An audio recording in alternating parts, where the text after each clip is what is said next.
Kamu orang Indonesia kan? Kok nggak paham bahasa Indonesia?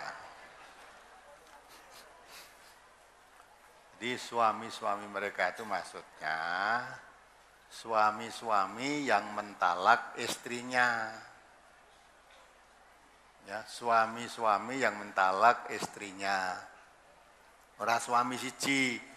Kalau saya mengatakan suami-suami yang mentalak istrinya, itu bukan berarti suaminya banyak, istrinya satu. Suaminya banyak, istrinya juga banyak.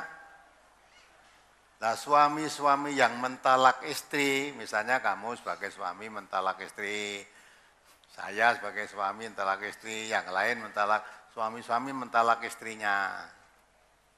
Suami-suami yang mentalak istrinya itu ada masa iddah bagi istri yang ditalak oleh para suami.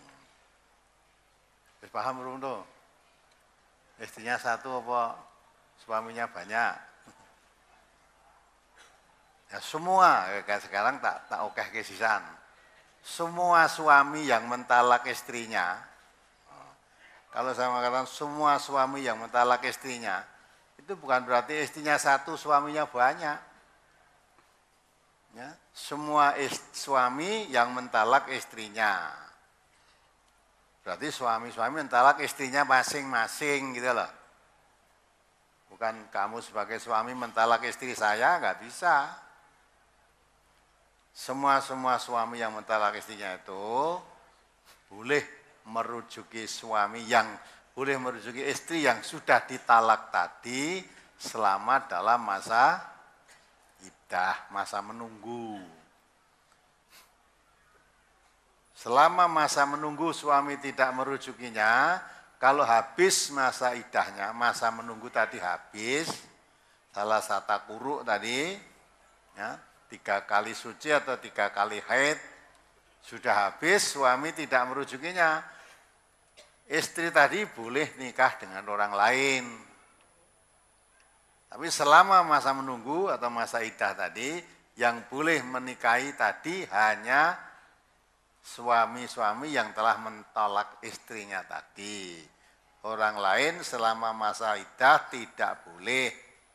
Kalau masa iddah sudah habis, suaminya tidak rujui, berarti bebas siapapun boleh mau menikahi kalau ada kecocokan, yang dinikahi pun juga ada kecocokan. Paham ya? Apalagi? Brosur halaman 1 masuk ke halaman 2. At-talaqu marratan fa imsakum bima'rufin aw tasrihum bi ihsan. Wa la yahillu lakum an ta'khudhu mimma ataitumuhunna syai'an illa ay yakhafa alla yuqima hududallah. Fa in khiftum alla yuqima hududallahi fala junaha alaihima fi maftadat bih. Tilka hududullahi fala ta'taduha. Wa man yata'adda hududallahi fa ulaika humuz zalimun. Tolak yang dapat dirujuki 2 kali. Setelah itu boleh rujuk lagi dengan cara yang ma'ruf atau menceraikan dengan cara yang baik. Tidak halal bagi kamu mengambil kembali dari sesuatu yang telah kamu berikan kepada mereka, kecuali kalau keduanya khawatir tidak akan dapat menjalankan hukum-hukum Allah. Jika kamu khawatir bahwa keduanya, yakni suami istri, tidak dapat menjalankan hukum-hukum Allah, maka tidak ada dosa atas keduanya tentang bayaran yang diberikan oleh istri untuk menebus dirinya. Itulah hukum-hukum Allah, maka janganlah kamu melanggarnya. Barang siapa yang melanggar hukum-hukum Allah, mereka itulah orang-orang yang zalim. Quran Surat Al-Baqarah ayat 229.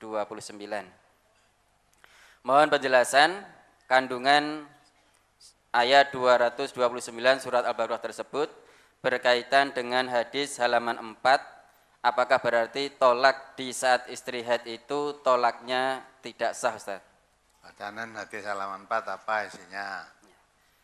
Hadis halaman 4 yang atas. An Abdillah bin Umar radhiyallahu anhu talaqa imra'atahu wa hiya haidun ala ahdi Rasulillah sallallahu alaihi wasallam. Fasa'ala Umar bin Al-Khattabi Rasulullah sallallahu alaihi wasallam an dzalika. Faqala Rasulullah sallallahu alaihi wasallam murhu falyuraji'ha summa yumsikha hatta tadhura summa takhidha summa tadhura summa insya'a amsaka ba'du wa insya'a talaqa qabla an yamassa fatilkal iddatul lati amarallahu an yutallaqa lahan nisa'u. Rawal Bukhari. Dari Abdullah bin Umar radhiyallahu an bahwasanya pada masa Rasulullah sallallahu alaihi wasallam ia pernah mentolak istrinya padahal istrinya dalam keadaan haid. Kemudian Umar bertanya kepada Rasulullah sallallahu alaihi wasallam tentang hal itu. Maka beliau bersabda, "Suruhlah ia merujukinya. Kemudian hendaklah ia menunggunya sehingga istrinya suci. Kemudian haid lagi, kemudian suci lagi. Kemudian jika ia mau, boleh menahannya, tidak mentolaknya. Dan jika ia mau, ia boleh mentolaknya sebelum mencampurinya. Maka itulah iddah yang Allah perintahkan supaya wanita ditolak dalam keadaan itu." Hadis riwayat Bukhari. Jadi surat Al-Baqarah ayat 208 itu menjelaskan tolak yang dapat dirujui itu 2 kali. Seorang suami mentolak istrinya sekali, dah. Nanti dirujui boleh. Setelah dirujui, tolak lagi. Tadi sudah 2 kali kan? Masih boleh dirujuki karena at-tolaku marotani. Tolak yang boleh dirujuki itu 2 kali. Nanti sudah 2 kali ditolak, dirujui boleh. Lah kalau sudah dirujuki nanti ditolak lagi, tidak boleh dirujuki. Ya. Lah, ketika kamu mentolak istrimu, tidak boleh minta sesuatu yang pernah diberikan oleh suami kepada istrinya. Bareng istrinya dipegat, apa-apa yang pernah diberikan diminta kembali. Itu tidak boleh. Ya. Kecuali kalau di antara suami istri itu tidak akan bisa melaksanakan, dikhawatirkan tidak bisa melaksanakan hukum-hukum Allah. Suami tidak bisa melakukan kewajibannya, ya, tidak bisa memberikan haknya. Nah, sehingga kalau dikhawatirkan dalam berumah tangga suami istri nanti, suami tidak bisa melaksanakan kewajibannya, maka istri boleh menebus dirinya. Ya, apa-apa yang pernah diberikan kepada istri tadi, istri menghendaki ditalak oleh suaminya, boleh dengan mengembalikan apa-apa yang pernah diberikan oleh suaminya, mahar tadi, mengembalikan maharnya. Gitu. Tetapi kalau suami yang mentalak istrinya,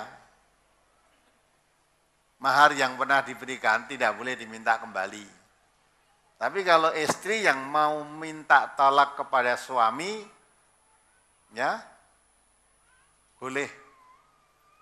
Ya, istri tadi saya minta cerai aja karena tidak bisa, saya melihat suami tidak bisa melakukan kewajibannya, antara suami istri sama-sama tidak bisa menjalankan hukum-hukum Allah, sudah saya rela kau cerai aja, mahar yang pernah kamu berikan pada saya kembalikan. Itu boleh kata begitu. Kalau dikhawatirkan tidak bisa melaksanakan, tidak dapat menjalankan hukum-hukum Allah antara suami istri itu. Jadi kesimpulannya, kalau yang mentalak suami, suami tidak boleh minta mahar yang pernah diberikan kepada istrinya. Tapi kalau istrinya yang minta tolak, istrinya boleh mengembalikan maharnya tadi supaya bisa ditalak oleh suaminya. Gitu ya. Kalau maharnya kan murah, kalau zaman Rasulullah berat itu.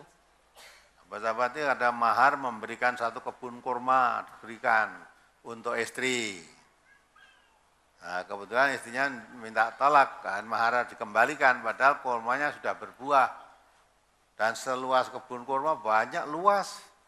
Kalau kita kan balik ke mahar mau sajadah aja kok. Ketika mau nikah dikasih sajadah.